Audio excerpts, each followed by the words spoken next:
आज हम एक ऐसे रहस्यमयी और डरावने सच का सामना करने जा रहे हैं जो हर इंसान को अपनी मृत्यु के बाद के पहले 13 दिनों के बारे में जानना चाहिए। गरुड़ पुराण का डरावना सच। मरने के बाद पहले 13 दिन क्या होता है? मृत्यु के बाद पहले 13 दिन आत्मा कहाँ भटकती है?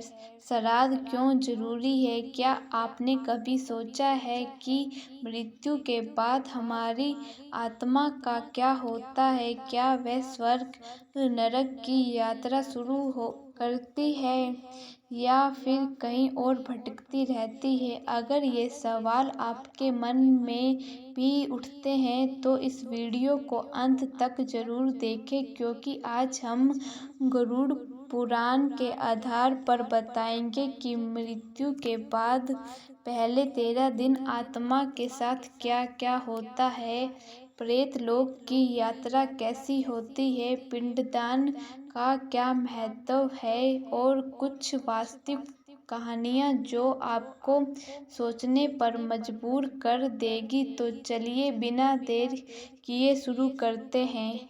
मृत्यु वो पल है जब शरीर ठंडा पड़ जाता है, लेकिन आत्मा कहाँ जाती है?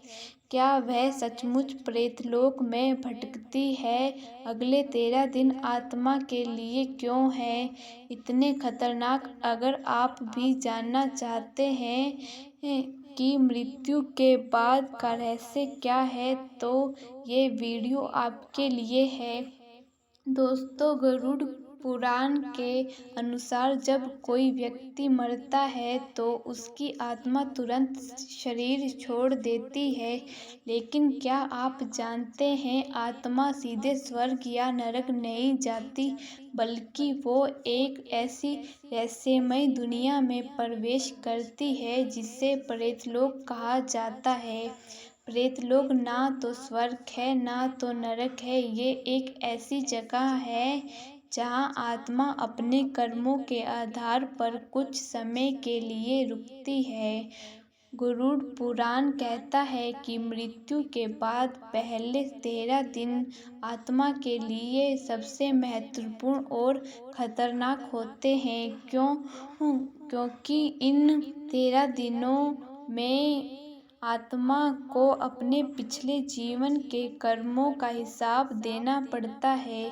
यमदूत आत्मा को प्रेतलोक ले जाते हैं और वहाँ आत्मा को कई तरह की परीक्षाओं से गुजरना पड़ता है। इन 13 दिनों में आत्मा अपने परिवार, अपने घर के आसपास भटकती रहती है। कई बार लोग कहते हैं कि उन्हें अपने प्रियजनों की मौजूदगी का एहसास होता है, जैसे कोई छू रहा है, कोई आवाज दे रहा है। क्या ये सच है? हाँ, गरुड़ पुराण के अनुसार ये आत्मा का अपना परिवार से अंतिम जुड़ाव होता है। लेकिन अगर इन 13 दिनों में उचित रीति रिवाज और श्राद्ध ना किए जाए तो आत्मा प्रेतलोक में फंस सकती है। और यहीं पर डरावना सच है, इसके बारे में हम आज बात करेंगे। तो दोस्तों, प्रेतलोक क्या है? गरुड़ पुराण के अनुसार प्रेतलोक एक ऐसी जगह है जहाँ आत्मा को अपने कर्मों का लेखा जोखा करना पड़ता है। यहाँ आत्मा को ना तो सुख मिलता है ना तो दुख, ना ही पूरी तरह दुख। ये एक संक्रमण काल है जहाँ आत्मा अपने अगले गंतव्य की परीक्षा करती है, लेकिन ये इतना आसान नहीं है। गरुड़ पुराण बताता है कि प्रेतलोक में आत्मा को कई डरावने अनुभवों से गुजरना पड़ता है। यमदूत आत्मा को उनके सामने ले जाते हैं और वहाँ आत्मा को अपने जीवन के अच्छे बुरे कर्मों का दर्पण दिखाया जाता है। अगर आत्मा के अच्छे कर्म हैं तो उसे प्रेतलोक में कम समय बिताना पड़ता है, लेकिन अगर कर्म बुरे हैं तो या परिवार ने श्राद्ध और पिंडदान जैसे कर्मकांड ठीक से नहीं किए तो आत्मा को प्रेतलोक में लंबे समय तक भटकना पड़ सकता है। कभी कभी आत्मा इतनी परेशान हो जाती है कि वह प्रेत बन जाती है, और यही वह डरावना सच है जिससे हर कोई डरता है। गरुड़ पुराण में एक कहानी है, एक व्यक्ति जिसने अपने जीवन में बहुत पाप किए, मृत्यु के बाद उसकी आत्मा प्रेत लोक में फंस गई।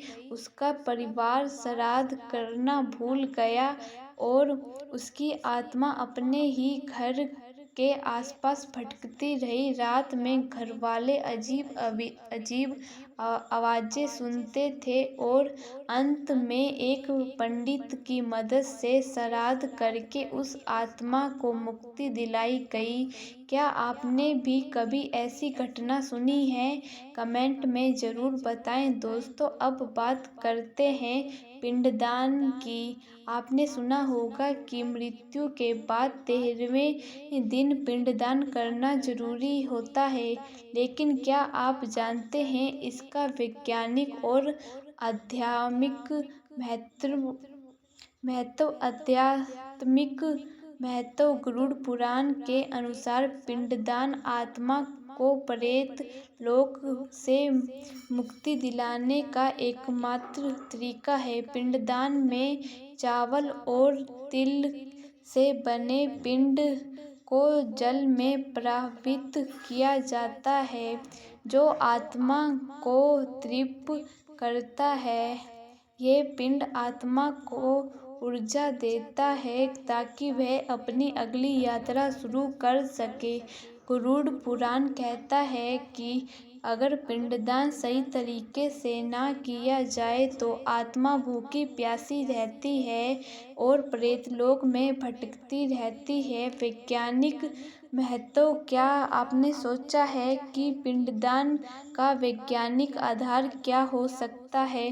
वैज्ञानिकों का मानना है कि पिंडदान और श्राद्ध जैसी रस्में परिवार को मानसिक शांति देती है। ये एक तरह की सामूहिक शोक व्यक्त करने का तरीका है, जो परिवार को अपने प्रियजन की मृत्यु को अस्वीकार करने में मदद करता है। इसके अलावा नदी में पिंडदान प्रवाहित करने से पर्यावरण को भी लाभ होता है। चावल और तिल जैसे जीवन पदार्थ पानी में मिलकर मछलियों और अन्य जीवों के लिए भोजन बनते हैं, तो पिंडदान न सिर्फ आत्मा की शांति के लिए बल्कि परिवार और प्रकृति के लिए भी महत्वपूर्ण है। क्या आपकी फैमिली में भी पिंडदान की परंपरा है? कमेंट में शेयर करें दोस्तों। अब हम कुछ ऐसी वास्तविक कहानियाँ सुनाएंगे जो आपको हैरान कर देगी। ये कहानियाँ उन आत्माओं की हैं जो प्रेतलोक में फंस गई क्योंकि उनके परिवार ने उचित रीति रिवाज नहीं की। एक कहानी, भटकती आत्मा। उत्तर प्रदेश में एक गांव में एक व्यक्ति की अचानक मृत्यु हो गई। परिवार ने सोचा कि वह गरीब है, इसलिए श्राद्ध और पिंडदान नहीं किया। कुछ दिन बाद घर में अजीब घटनाएं शुरू हो गई। रात को बर्तनों के गिरने की आवाज, बच्चों का बिना कारण रोना और एक छाया जो बार बार दिखाई देती थी। आखिरकार गांव के एक पंडित ने बताया कि मृत व्यक्ति की आत्मा प्रेतलोक में फंस गई है। परिवार ने पंडित की सलाह पर पिंडदान और श्राद्ध किया और इसके बाद घर में शांति हो गई।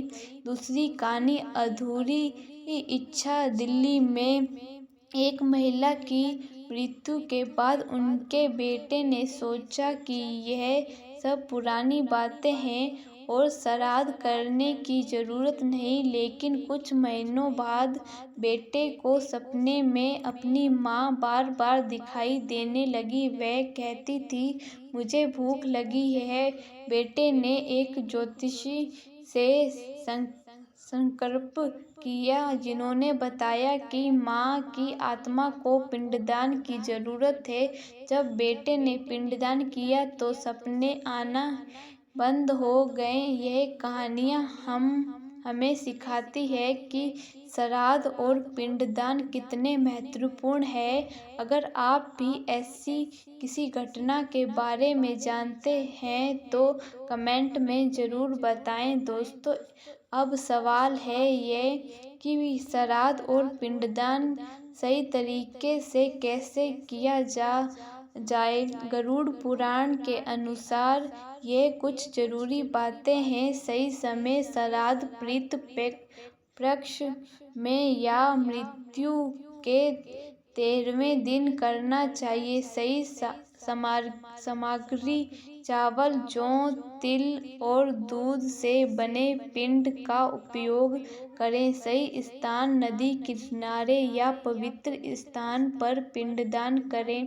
पंडित की मदद। एक अनुभवी पंडित से सलाह लें ताकि सभी मंत्र और रीति रिवाज सही हो। इसके अलावा श्राद्ध के दौरान दान देना भी जरूरी है। गरीबों को भोजन, कपड़े या धन दान करने से आत्मा को शांति मिलती है।